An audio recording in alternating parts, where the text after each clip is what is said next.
Grable.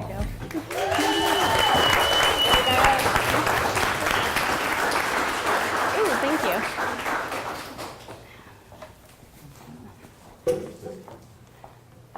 Oh, how are my names? Oh, hi, everybody. Trent and I are so happy that you actually showed up. We weren't sure if people would come listen to us talk, but thank you. So when Oliveira and Kara came to us with the theme of preserve, we're thinking how this manifests in our lives because we're so different. But we came to the conclusion that what we have in common is that in order to preserve ourselves, we ended up having to change parts of ourselves. So I will go ahead and I'll get started on story time. So I will tell you a little bit about myself. I'm from Brazil, but actually I'll take a step back to actually how my parents influenced me to get where I am today. So my dad comes from a family of 8, and he grew up in a pretty underprivileged place in São Paulo, Brazil. And it's common for places like this to start working at a very young age. So my dad started working very young. So when he was 13, he was at his 3rd job, and he got a job at a tennis academy as a ball boy. And he fell in love with the game of tennis. So soon after he was hired, he was promoted to hitting partner. And he looked at that opportunity as a way to improve how he played tennis and actually learn the game and use that into his advantage. So that ended up changing his life, and it changed my life and our family's life. So when he was 21, a man who used to attend that same tennis academy came to him, and he offered him a chance to come to the United States and to play tennis, and he did for 2 years. And I remember being little, and my dad would tell stories with so much passion about the time that he was here, and he knew how to speak a new language, and he met some great people. So I don't remember thinking like that's what I want to do, but I remember being pretty excited about those stories. So enough about my dad. Like many of you have, I have 2 parents, and my mom was a gymnast, a pretty good one, and she retired from her athletic career to have us, my brother and I. And she started her own business. It was some sort of a gymnastic studios that she owned for decades. And what did I become? A gymnast.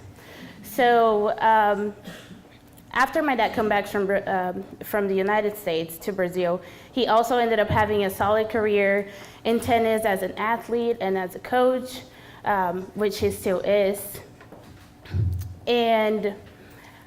But my dad never got to go to college. No one from his family did. And one day, I came home, and I did gymnastics from 3 until I was 17 years old. And I told my parents that I wanted to go to college in the United States. And they were confused and surprised, but they were very supportive. But I knew that gymnastics was not going to take me here. So we started thinking about what were some of the things that we had at that time that could help make that happen.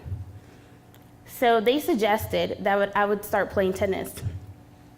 I was a gymnast, and I was 17 years old, which is relatively old if you're starting like a sport from scratch to get a scholarship to go to college. So I was like, okay, I'll do it. And I hated tennis, but that was the plan, and that was what's gonna take me here. So I was like, I'll power through it. So the plan that we had was that for a whole year, I would train tennis full time, and I would learn English. And by train, I mean my dad would coach me during his breaks, and often those were lunch breaks. And for the rest of the time, I would have to figure it out, how I would practice by myself and how I would learn English. And I did. So by the end of that year, I was ready. I saw through my limitations. I learned how to play tennis. I became a tennis player. And I applied for several colleges. I got scholarship offers. I was super happy. I accepted one of them. And then a few days after that, I got my first visa denial. And then 6 months after that, I got my second visa denial. So, sorry, this is really hard to talk about. But I looked at all of that, and somewhere inside of me, I know that I have one more shot to give. So what I did, I went back to the court and I started all over again. And 1 year after that, I got a scholarship to study communications and play tennis for Indiana Tech. And then I came to Fort Wayne.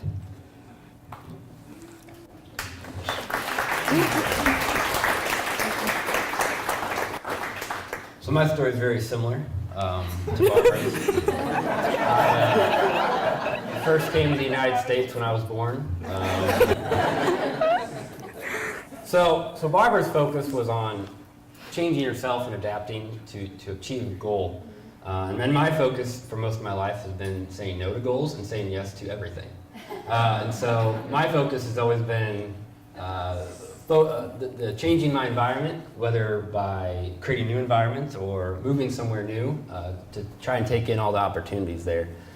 And so I remember a time, my parents, I was that why kid. My parents would tell me to do something. I said, why? Why do I need to do that?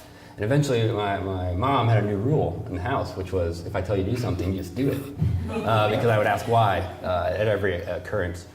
And then even through my education years into college, when I was thinking about what to do in college, we were looking through, my parents and I were looking through a course catalog on all the different majors available. And they said, Trent, which one do you want to do? And I said, yes. And then they said, but Trent, you have to pick.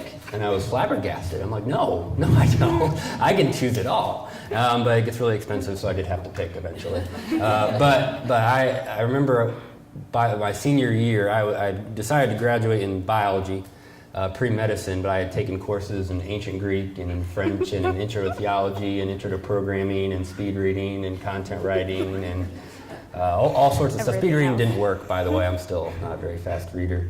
But I took that same passion to explore into my entrepreneurial ventures. And I started a company called Lucky Duck Investments.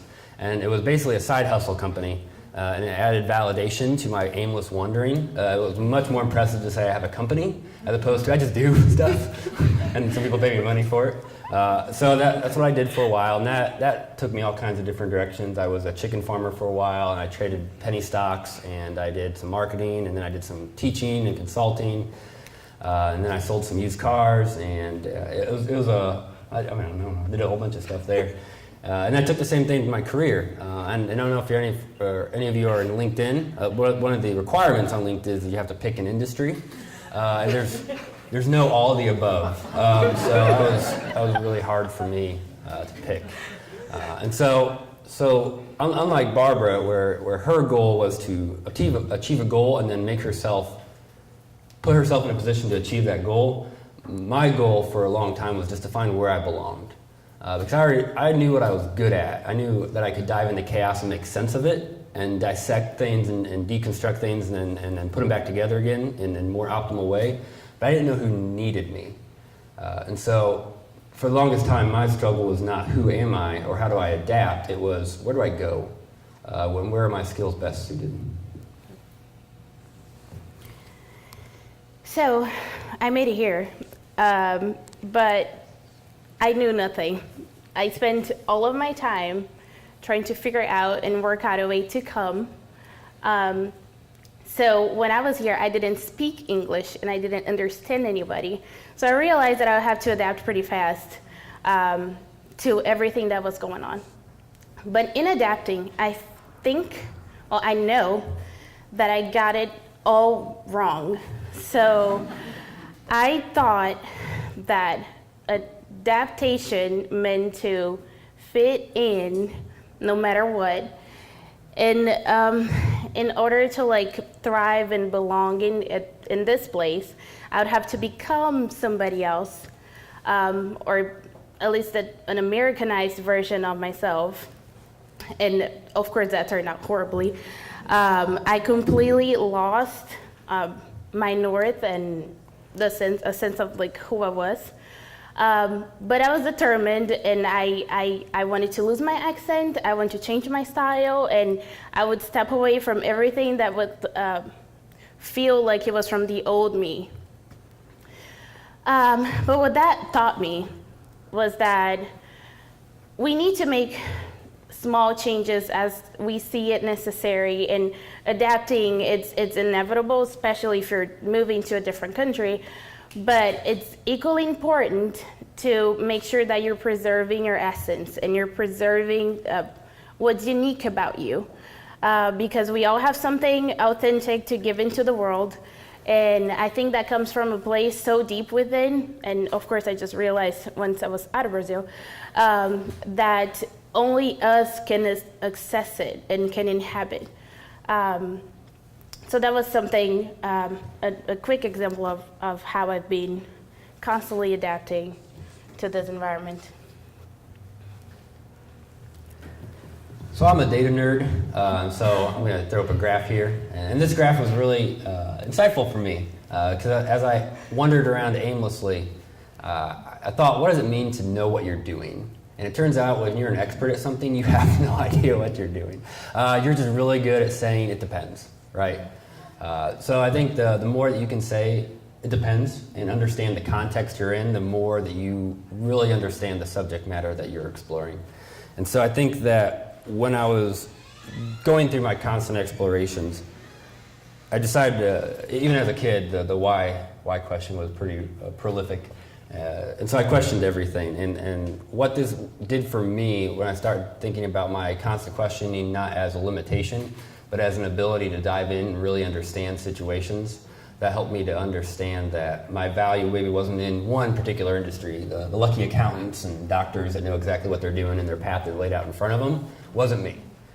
And so I had to figure out what it was that I could build up into, and then understand all that I had to explore and all the limitations I have in that field. And if you're familiar with my office, it's pretty crowded with books. There's a Japanese term, I forget how you say it, but it's essentially you buy more books than you will ever read, and that is me. That's why I have a lot of those. But I think that you have large libraries for one of two reasons. One is to make other people look at that and say, man, that person's smart. Or you look at it and you say, man, there's so much that I do not know. And that's what I do almost every day, is I look at that and I'm like, man, I don't know what's going on. But it's that drive to keep learning more. And I think that we lost our PowerPoint here, so I'm just going to have to guess where we are. I think that the decision making is not to forego what to be an expert in, but to decide what to be an expert in. And then to take those risks to explore, even if you're not really sure. Because most decisions can be reversed or changed or altered or made the best use. And so it's not about avoiding that scary, I don't know what's going on. It's about embracing it and seeing what you can do in spite of that.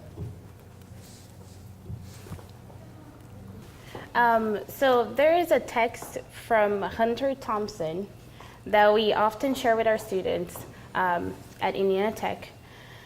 And he talks about finding purpose in life, and he mentions how we're constantly faced with this choice, whether we're doing it consciously or unconsciously, between floating and swimming. And after swimming for such a long time, it's okay to float. I realized that floating does not mean that you're sitting by the riverbank, but it does mean that you're committed to finding home within yourself, then take off swimming towards a goal. And especially in a situation of uncertainty, it's better to float and enjoy it than to take off swimming with no direction and ended up end up exhausting yourself. Your name too, so. And one of my most impactful element of that letter that Hunter Thompson wrote to his friend was when he said, everyone's goal is just to find themselves, to be themselves. And so no one's perfect, obviously. We can be an optimized version of the value that we bring to any situation. And so, to paraphrase one of his quotes, he says, every person's goal is to leverage our abilities to the maximum and most efficient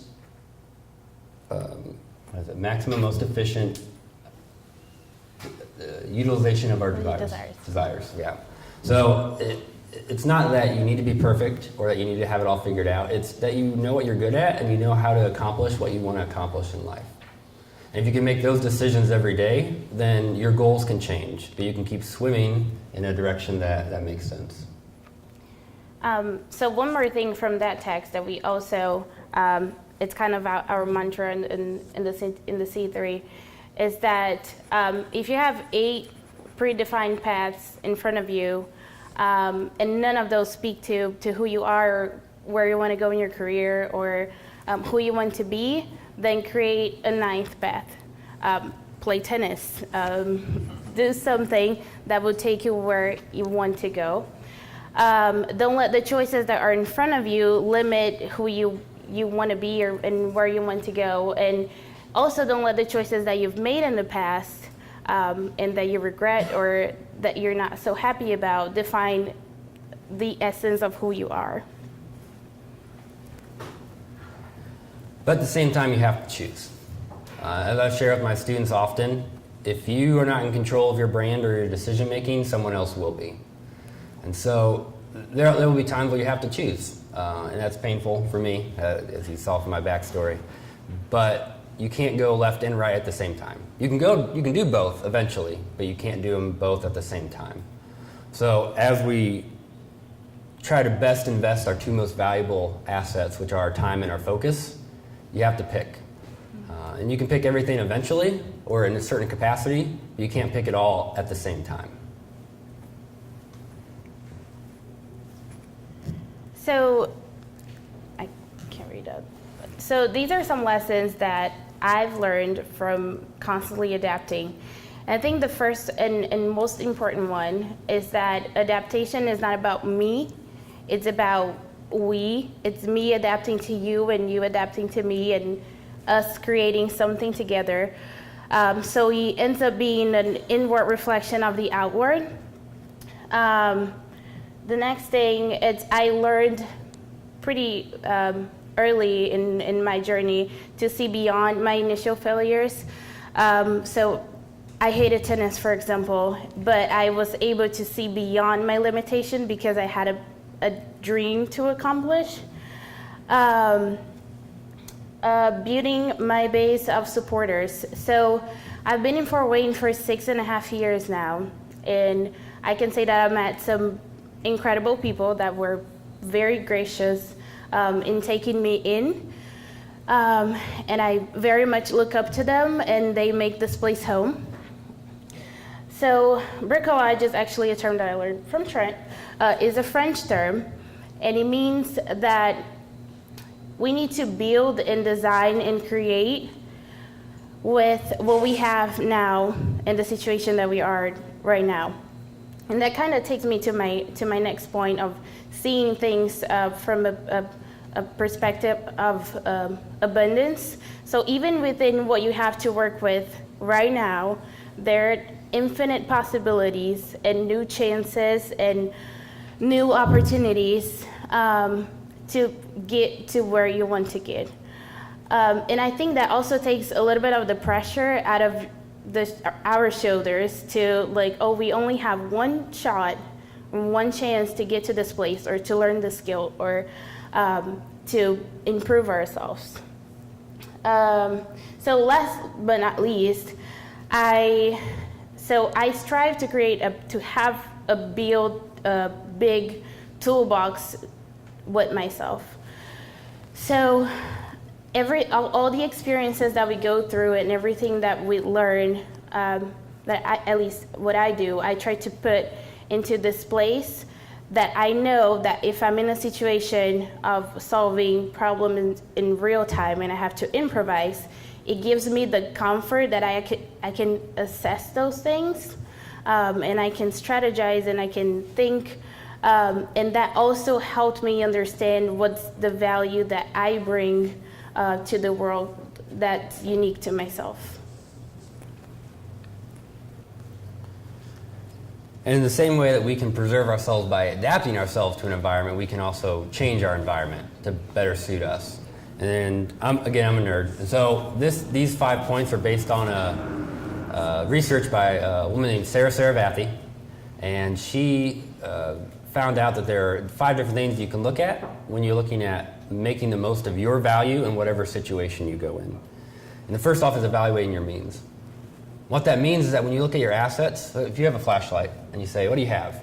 Well, it's a flashlight. What does it do? What is a flashlight? Oh, it puts a light on. Like, that's what it does, but what is it? It's a battery, it's a light, it's a bulb, it's a little plastic or metal case. If you get your component parts of your assets, then you can figure out what all you can do with that, not just what it does in its current state. You know your limits. Entrepreneurs have this connotation of being risk-loving. Entrepreneurs aren't necessarily risk-loving. They know how much they can tolerate. And so once you know how much risk you can take, then you can engage in exciting ways to that limit. And then you can say, okay, I'm out. That was fun. I'm not willing to risk anymore. That can be time or money or whatever. Leverage your network, much to Barbara's point. If you have someone that wants to be a first follower, you also have a first designer, co-designer. And my joke with some of our students is the best customer you can get is the one that you have before you have a product. And so if you have customers that are helping you design your product, then that's the best kind of customer/partner to have. And embrace the uncertainty. There's a concept called nightly uncertainty, which is we don't know what we don't know, which is it's kind of like saying you have a new market and a new product. We have no idea what's going to happen. But we can still navigate that. And that gets to our 5th point, which is direct your own ship. We have students that come in and say, hey, I want to build an app. And I'm like, that's great. What do you want to do? Make money. Cool. That's not being an entrepreneur, that's an investor, right? So do you have money? No. Okay, well, they're good talk. But what you can do is you can pilot your own ship. And as different things arise, as different opportunities arise, you can move to address those opportunities. And so you have 2 options here. You can try to put yourself in the current, or you can try to change the current. And that's what you really do when you create new value, is you don't look for opportunities, you go out and grab them. Or you don't wait for opportunities, you go out and grab them. So together, Barbara and I have realized that it takes both, right? It takes a team, and it takes both adapting and changing your environment to make your optimal value. And as Barbara and I were reflecting on our request to come and talk to you, we realized we probably wouldn't even talk to each other if we hadn't have worked in the same spot. Because we didn't really have a lot in common, except for our mutual love for rugby. It takes both. But what we do have in common is a goal, both in our real work at Indiana Tech and in our private lives, to make the most value for people. To find what they bring to any organization or any opportunity and say, how do you maximize that? Whether that's in a new venture, whether that's in a job or a nonprofit, or even in their personal lives. What do you bring and how do you maximize that? Well, if you know me, you know how I feel about rugby. But so like Trent said, it takes all kind of people and all kinds of skill sets to do something. We do things with people and through people. And even in preparing for this presentation, I take notes and try and wings it.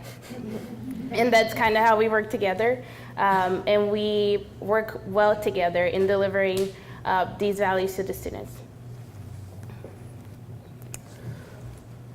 So our final thought is that the future is pretty unknown. I mean, you have people that know or claim to know they know what's going on, but we don't know. But the 2 things we can do to prepare for the future is we can adapt to it and we can change it. So I hope that gives you an opportunity to realize that you are not at the mercy of the current, unless you want to be. But you got to get in the river one way or another.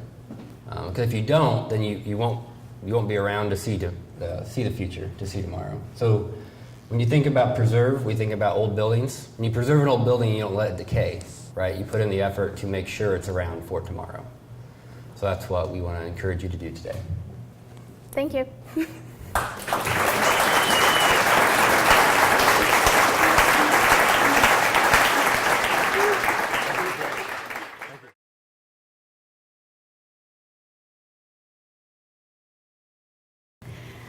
I love it. I mean, besides the weather and, but even I think I learned, actually, I created some mechanisms to learn how to power through the winter. So it's cold outside, but inside my house, it's Brazil. There's Brazilian music playing, and Brazilian food, and I have Brazilian friends.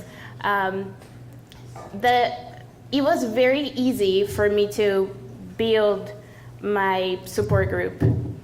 My very first boss at Indiana Tech, when I still was a freshman and could not speak any English, he hired me, and he saw something that I obviously wasn't able to see, but he took me in and he helped me truly understand the language. And I saw he opened a whole different, I started looking at everybody in a whole different way. Like they mean well, and I think they want to see me, they want me to stay and see me succeed. So I don't know if that answers your question, but I love it here. And I do plan to stay, but that kind of doesn't depend entirely on me. But.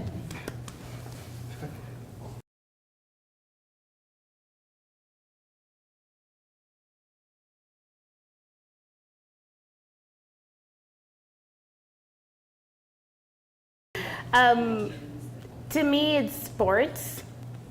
I started hating tennis, but I grew to love it.